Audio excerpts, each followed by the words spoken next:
All right. Good morning, everybody. It's your girl, Robin, and I am so excited. One of my friends said, "You're always so excited." I am. The joy of the Lord is my strength. All right. So, listen, I am excited to be back on with you guys. I told you I had a lot of traveling to do last month, and so your girl was outside, but I am back inside at least for a minute. Hey, Jerry, glad to see you on. Let me see where everybody is watching from. Where my Facebook, my YouTubers. Say hello, Mrs. Hicks. Glad to see you on.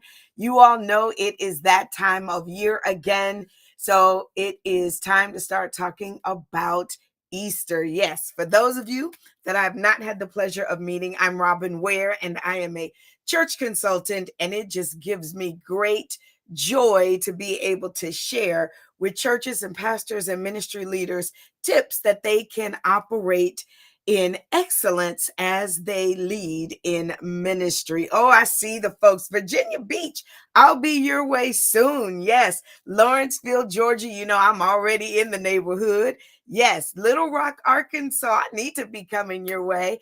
I was in Maryland, Cambridge, Maryland last week, sharing with a church. I did my radical hospitality workshop as well as my ministry excellence. It was so good.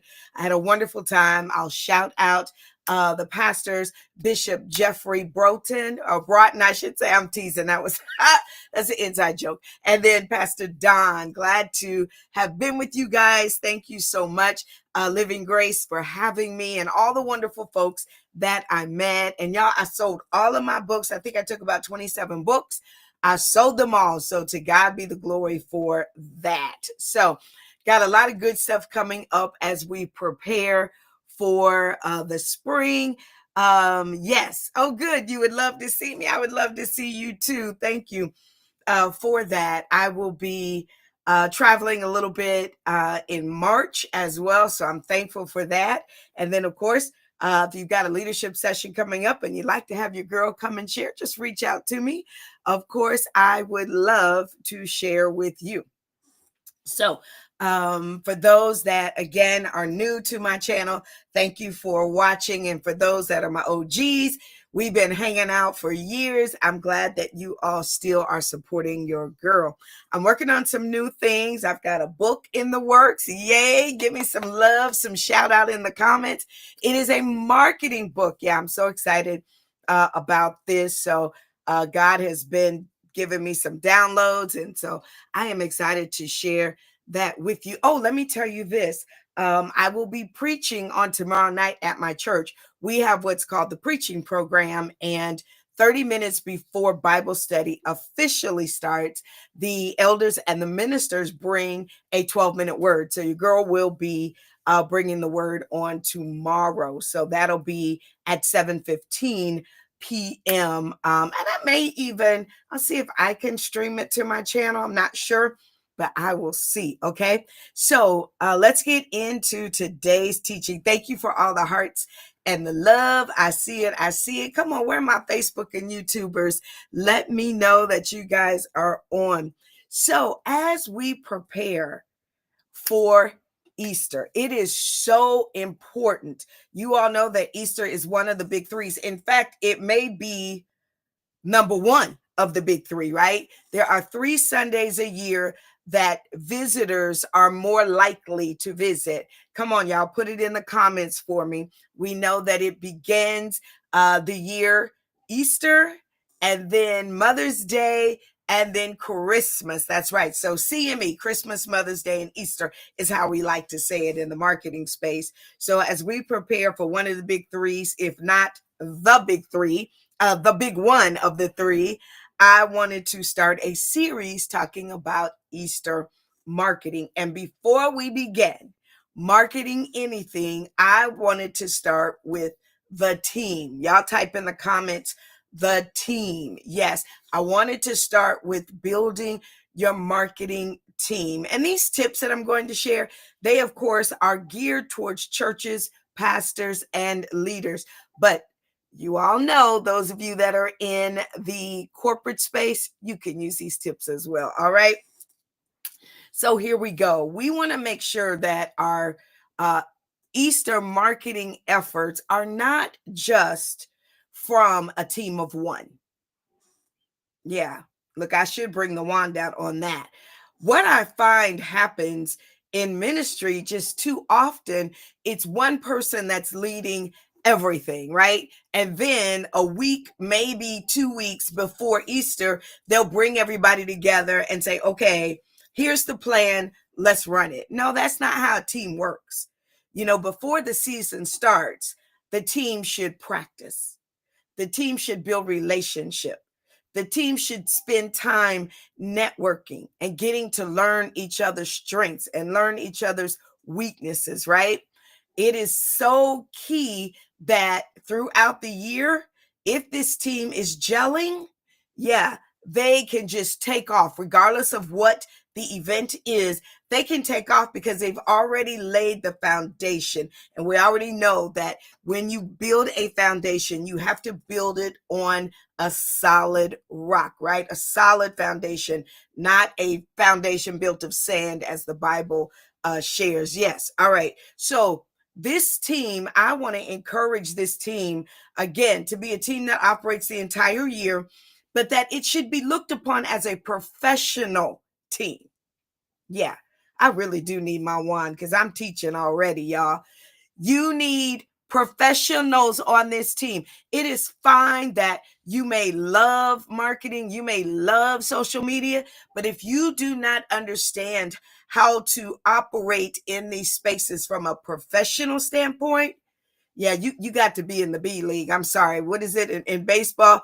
They have a sub team or B team or something, right?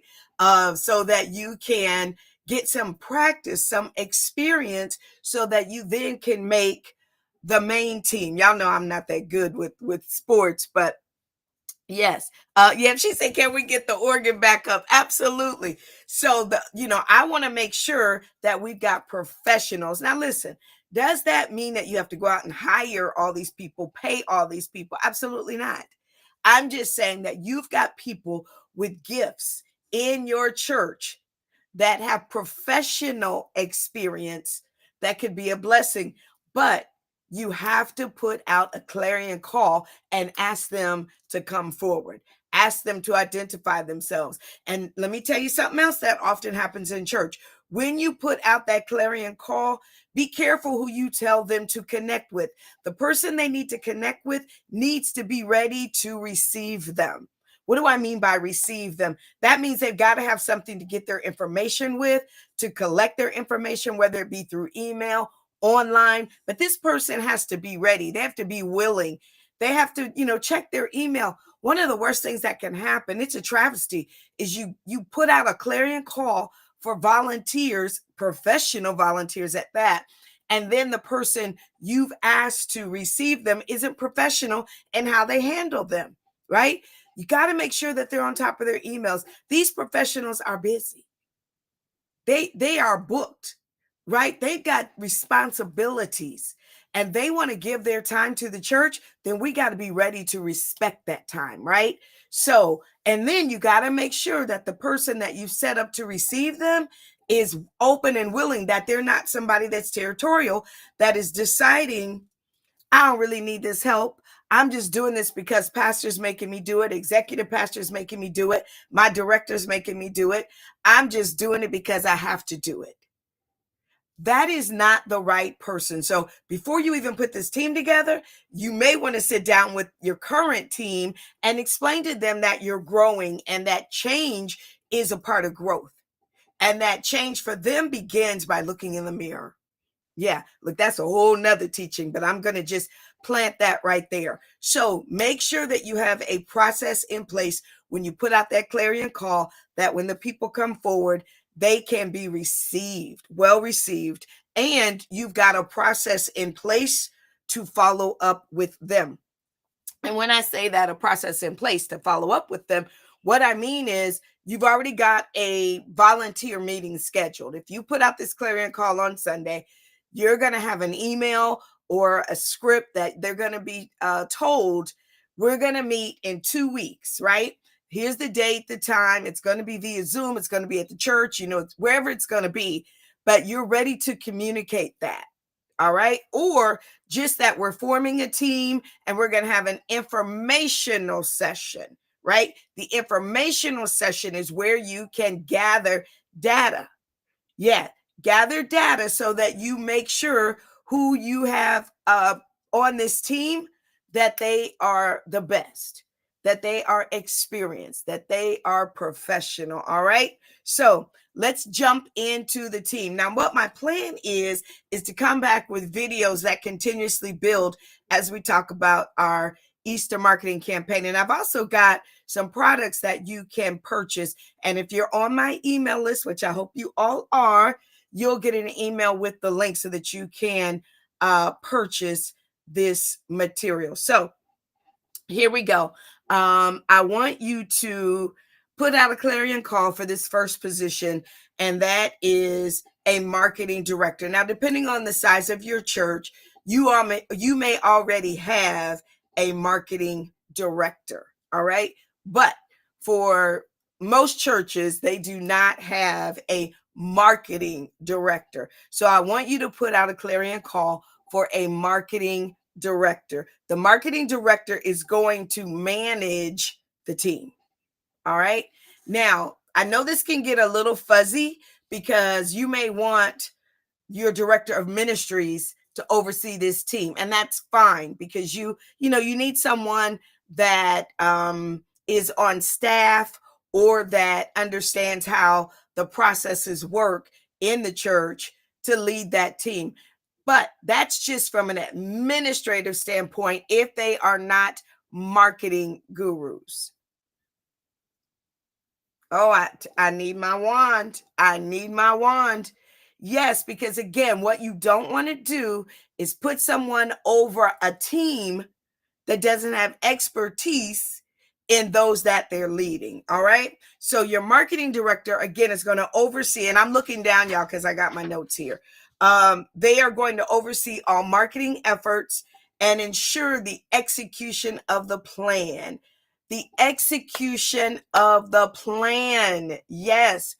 There's nothing more frustrating for a volunteer, for a professional volunteer, than to give their time, their attention, their talents, even their money to something that's not executed.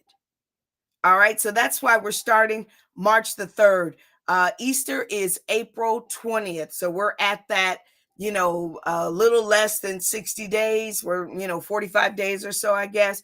But it is important that the plan we're going to execute, that the plan we're putting together, that it's going to be executed. All right. So here's some strengths that we're going to identify that the marketing lead or director needs to have. And I know, don't get caught up in titles. You can rename these, but I'm just giving you an outline of who you need on your team. So you need someone that has leadership strengths. Yes, they are strategic planners. They're organized. And of course, they have marketing expertise. All right. They've got to be someone that can navigate a team. It's so important. I want them, of course, to have marketing expertise, but they also need to know how to work with the team. If you get someone that's got marketing expertise, but they don't want to work with the team, then they're not who you're looking for, because then they're going to frustrate everybody else and say, this is just a dictatorship. All right. So the second person on your team is a social media coordinator. It is imperative that you have a social media coordinator. They are going to oversee all social media platforms. They should create content and engage with your audience. I see too many posts online where people are asking questions and no one responds. So here are their strengths. Creativity. You want someone that once the team casts the plan, they put the plan together, the pastor, senior leadership casts vision, but the team then puts everything together. The social media coordinator should draft a plan as to how you're going to roll it out on social media. So I just said something. Let me back up a little bit. I mentioned the pastor casting the vision. I meant to say that at the beginning. You want to make sure that this team is putting together the vision that the pastor or senior leadership has provided. So that may be the theme, that may be who they're trying to attract and who they're trying to serve, children, youth, adults, singles. I want to make sure we have something for everybody, or whatever the vision is. Even we're going to have multiple services, so we need to make sure that the marketing team not only looks at how to market that, but then they work with the event team on how to pull that off, how to make that an experience. I was talking recently with a client, and they're doing multiple locations. And so I was giving them, feedback about my thoughts as it related to pulling that off. And they were just blown away, because they said, we were coming from the standpoint of the logistics, but my focus, the lens that I look through, is the experience. All right. So they really, really, really appreciated my consultation. So now that we understand the protocol of how that should happen, let's get back to it. So your social media coordinator, the strengths that they should have is they should be creative. Yes, you don't want someone, and I've seen this too many times in church, they put someone over social media that is active on Facebook, that's active on Instagram. That doesn't mean that they're creative necessarily. You need to go and look at what they're posting. You need to look at their level of excellence. Is it in alignment with the level of excellence that the church operates in? All right. Their copywriting skills. We all know that when you post on Instagram, it will not let you create blocks of content, right? It's one big block of content. Well, your social media coordinator should know that, and they should know a workaround. They should have strategies already. They shouldn't be telling you, well, let me go research it and I'll get back with you. No. They should be well versed on how Instagram works. All right. They should be good content creators. I love when I see videos where parishioners are used. I absolutely 100% believe that your congregants, your members, your parishioners, they are your best marketing representatives. They should be deputized as marketing agents for you. How do you do that? You have someone that's creative and that can write a script, and then they stage these people to do these things. Like one I saw, I think just yesterday, it's thank you for that. I bring your dreams. It is, hey, Pastor Welton, glad to see you on, sir. But they are the ones that will say, I saw it on Sunday, and I think the theme was, it's happening. I don't know, it's happening now, right? That was kind of the overall theme of the reel. And then they feature like 12 different people with a microphone. Y'all know I got my big pencil because, I'm a big vision girl. Yeah, so I write out things with a big pencil. So they wrote that script, and those 12 people all said the same thing. It was so cute. It was eye-catching, and it was memorable. You hear me reciting it, right? So your social media person should already be thinking like that. And they don't have to create it, right? Nothing's new under the sun, but they should be students of social media so that they're able to tell you, well, here's the latest, gimmick that's happening on social media. Whether it's the challenge and also what's happening on the different networks. Whether it's TikTok, what's the latest thing on TikTok? Y'all know boots on the ground. I went to the gym yesterday and the lady had her fan. I was like, go ahead. I get it. I absolutely would use that. What's happening on our ground, boots on the ground, whatever. And you got all these people with the fan and maybe even doing the dance, have fun with it. We don't always have to be so serious. Look, Pastor Welton's on. I'll go ahead and share this. He brought me in and I worked with his team. They came up with this wonderful concept for Easter. And I won't give it away because it was theirs and it was so amazing. But It was themed. They had the t-shirts, the concept, it was rolled out. It was excellent. But they did that because they had a great team put together to roll it out. And their social media person, they already had their list. Just like at a wedding, you have your photographer, you give them a shot list, right? You just don't willy-nilly trust that the photographer is going to get key shots. Absolutely not. What you do is you give them a shot list. Well, it's the same thing. Your social media coordinator should have a list of photos they want, of videos they want, reels that they want to put together, the music that they want behind it. All of that matters. And if you've got someone on your team that's over social media and they feel like all of that is too much, that's not who you want over social media. All right. Number 3, you need someone that is a graphic designer, that they are a specialist even, right? Canva is wonderful and it's great for day-to-day stuff. But when you're talking about rolling out marketing campaigns for a big day, you want to make sure you got a graphic designer, somebody, same thing like the social media coordinator. They've got vision.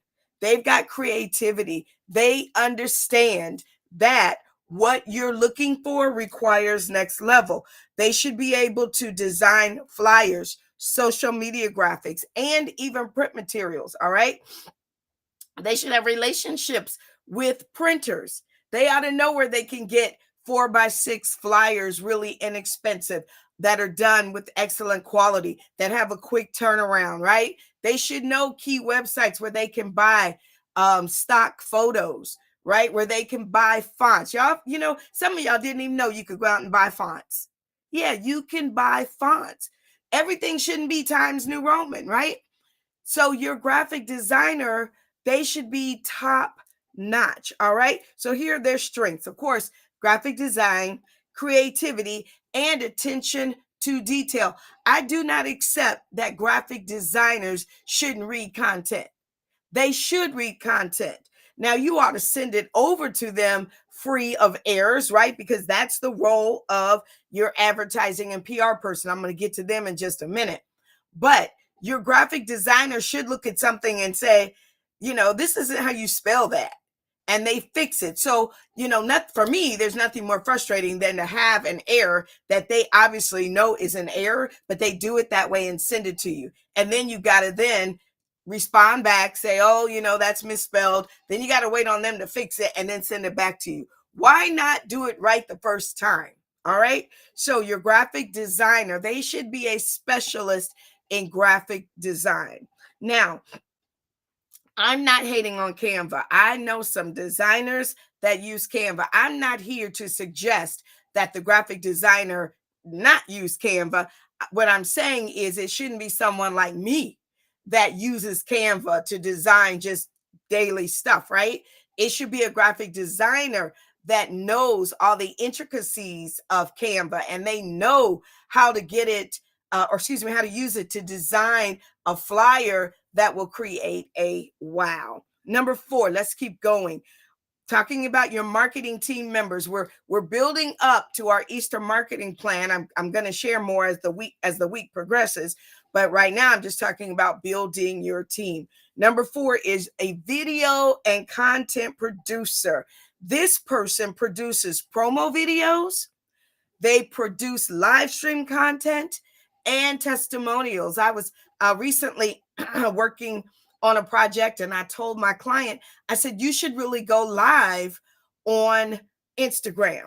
And so I said, you should go live. And they were like, oh, okay, I'll go live on Facebook. And I said, no. I also want you to go live on Instagram. Have you ever done that? And they said, no, they had never done that. So I talked them through how to do it. Why? Because I know as a marketer that one of the ways that's really catching attention is to use your phone and hold it up like this, right? And record videos, but also to do Instagrams and invite people to do Instagram videos and invite somebody on. So what we did is I hosted the Instagram live, and then I invited my client on, and then I allowed my client, I interviewed them, quote unquote, and then That was content that we were able to put out across multiple networks. It was really, really good, right? So I want you to have a video and content producer that thinks like that. All right. So they not only are capable of shooting the video, right? But they are capable of crafting ideas in the video space. All right. So here are their strengths. Videography. It goes without saying, but videography, y'all, you know, I've got my Osmo DJI Pocket Osmo 3, right? I love to create content. And you should have somebody that's able to say, well, I use my phone, I've got my DJI, or I've got a Canon camera, Sony camera, you know, whatever, so that when you're shooting concepts, you've got multiple camera options, multiple video options, right? Your social media coordinator, even your marketing director, they may not have that type of information. I was listening to someone earlier today, and this really blessed me. What they said was that you should use your time and energy to become great at what you're good at. Do not waste time trying to become good at something you're not good at. That is why we hire people. So as a marketer, I understand video content. I understand content creation, but I am not skilled enough to tell you, well, you know, this is how you can use this and get a more cinematic video. I can't tell you that. I don't know how that works, right? So what's important is that you bring the people on your team that have those gifts. And then listen, you don't micromanage them. That's why it's important that you put a team together and you come up with a plan and then you let them execute. You do not want to waste these people's time. I said it from the beginning. You have got these gifts and talents in your pews, but you do not want to make the mistake of wasting their time and of micromanaging them, because they will not come back. They will not come back to the team, and they may not come back to the church. Yeah, they may be so put off, or the O word, offended, and you know everybody's church hurt, right? Could be over the simplest matters, meaning of you tell somebody, I only want you to use the new little DJI Osmo because I see that's what everybody's using on YouTube. Well, that may not be what they're comfortable with. That may not be the camera that they like to use, right? As it relates to creating content. So be mindful of that. Your video and content producer should be good at storytelling, even a storyboard developer, and even, you know, script writing. They may not want to write the script, but they should be able to tell you, we need a script for an intro. We need a script for, you know, 2 minutes. We need a script so when you go over and stand in that corner, you know, you've got XYZ to say. You have got a teleprompter.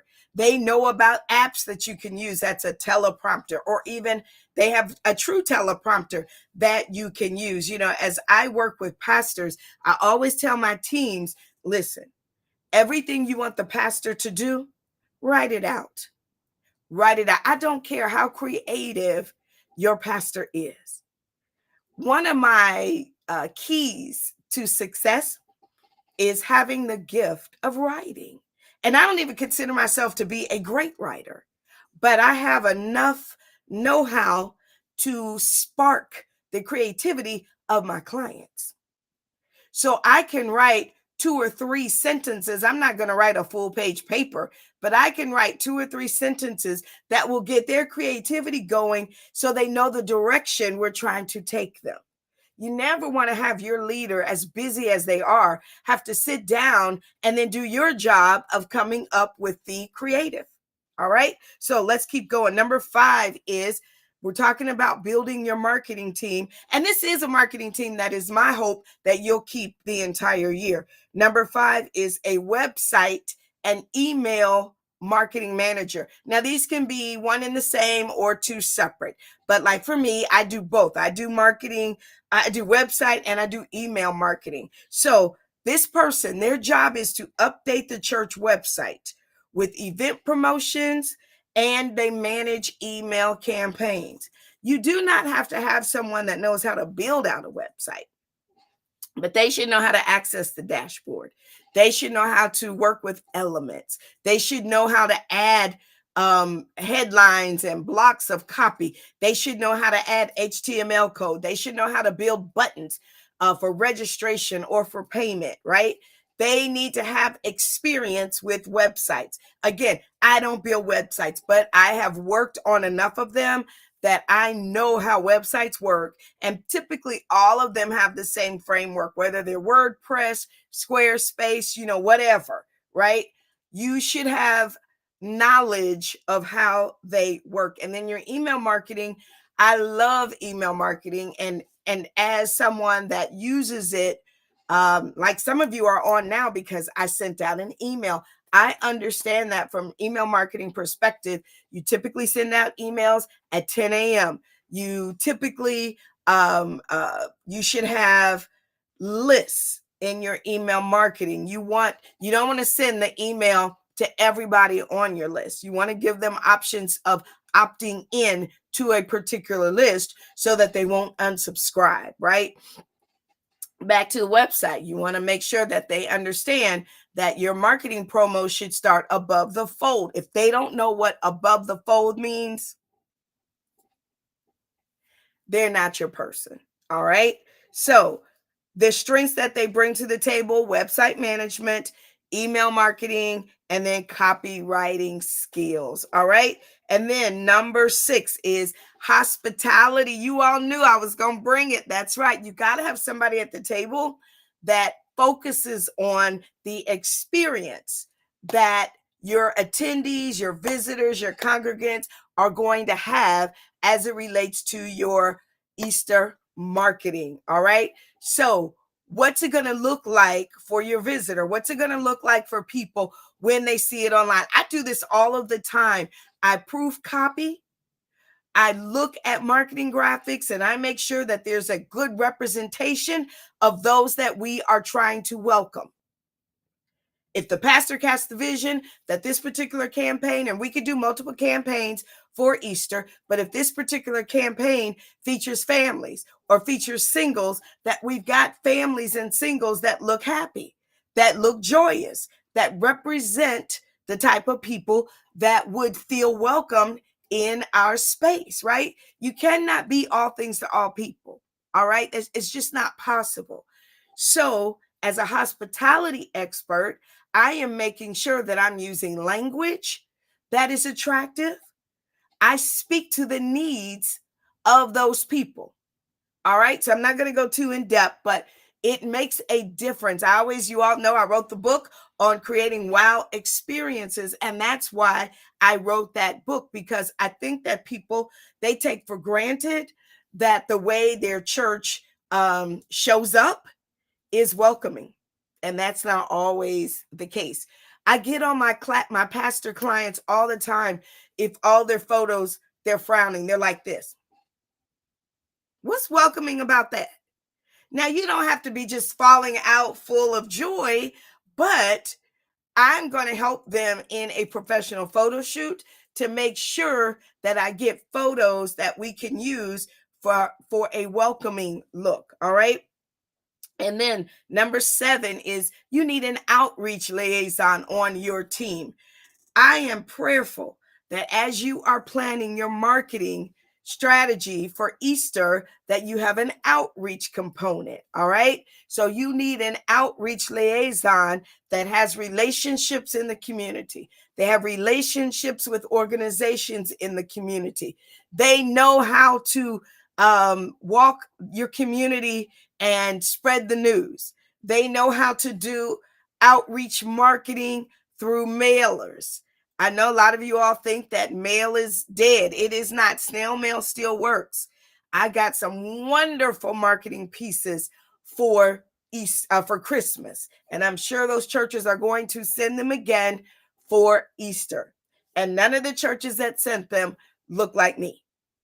All right. So I want to challenge our churches to be open. In fact, one of the teachings I'm going to do is I'm going to review a marketing budget for Easter. Yes. Let me just go ahead and tell you that the budget goes from $1,500, but ideally $5,000. Yeah. Why is it $5,000? Well, depending on the size of your church, $5,000 is a really good amount. If you're a small church just starting up, then maybe $1,500, but you got to put some money to it. Absolutely. All right, let's keep going. Number 7, that's outreach liaison.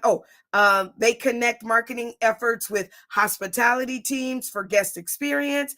Their strengths are people skills, event coordination, and organization. One of the events that I had the pleasure of doing for 4th of July, we all know that the summer months can be a little slower for churches. Well, one of the opportunities I had was to pull off an amazing fireworks display. And I partnered with our outreach coordinator at the church so they could get the word out, but we marketed it as the largest fireworks display in the county. Now, did we know that? We didn't really know that, but that's just like saying you got the best hamburger, right? It's all about who you ask, right? So it did turn out to be the largest because we put a lot of money into it. It turned out to be the largest in the county. It was amazing. So if yours isn't going to be the largest, then don't say that, of course. But if you're putting the money in it, then you can say that, all right? So be mindful that outreach coordinator, they play a key role as it relates to even the event planning side. All right. Number 8 is an advertising and PR person, right? They are responsible for managing your advertisements and your local outreach efforts, whether you're getting billboards, whether you're putting up signage, if you're going to get feather banners, if you're going to get sandwich boards, if you are going to get flyers, right? They can help you as it relates to how do you get the word out, getting PSAs put on the radio, getting radio interviews, getting TV interviews, connecting with the local news media, getting interviews for your pastor or your authorized spokesperson to promote the event on vlogs. That is the job of the advertising / PR person. Again, all of these are great positions that you may not have full-time on staff, and that's okay. Just put out the ask.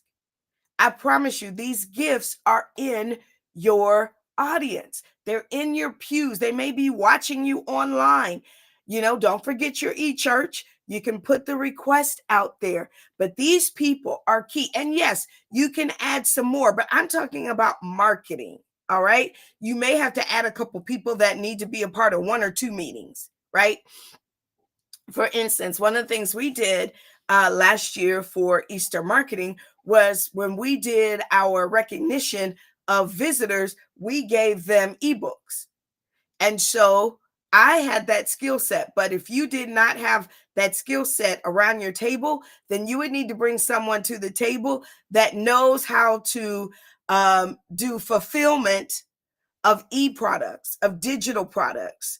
The value in doing that is capturing the data of their email. That's really where the value in that is. Whereas if you're not into email marketing, you wouldn't understand that. And you would be thinking, oh, it's just a great thing. We're going to give everybody an ebook.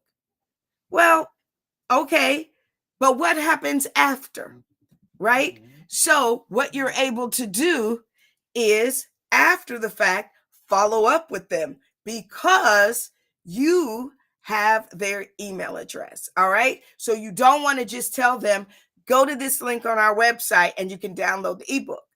No, there's a strategy to it because you want to make sure you get the biggest bang for your buck. All right. So I'm not going to go too deep into that, but let me know if you have any questions and if this was good, if this really helped you. I see some comments coming through. Good. Thank you, Kimberly Carter. She said, this is good. Yes, I see you guys on. It's really important that you put a plan in place, but that plan should be put in place by marketing people, by your marketing team. They are the ones that understand how marketing works. All right. It is not the assistant or the secretary to the pastor that because they've read a couple of posts on Instagram or TikTok, right, that they know how to market for Easter. Absolutely not. And I'm not hating on the pastor's secretary or administrator. All I'm saying is that you want to be respectful of those that have those gifts and utilize them, right? Everybody that comes to church isn't going to be an usher, isn't going to sing in the choir, isn't going to want to work in the parking lot. They have got gifts that they can use to help as you market your ministry, as you deputize people, as you put a plan together to deputize your leaders, not just people, but you deputize your leaders to spread the good news, of course, the gospel, but also the good news about your ministry. All right. At your service consulting, glad to see you on. This is great information, good stuff. Hey, Pastor Jamal, glad to see you on. Listen, guys, again, let me know who's on. I saw Pastor Tanya is on. Glad to see you on, sis. I hope I get to see you this week when I'm in your area. Good stuff. Well, I am going to wrap it up. I've been on about 41 minutes. I hope this is good. Like I said, this is going to be, this is video one of a series I'm doing as it relates to Easter marketing. So let me know in the comments any questions you've got, as well as any points that you want to share or that you might want me to explore on a future video.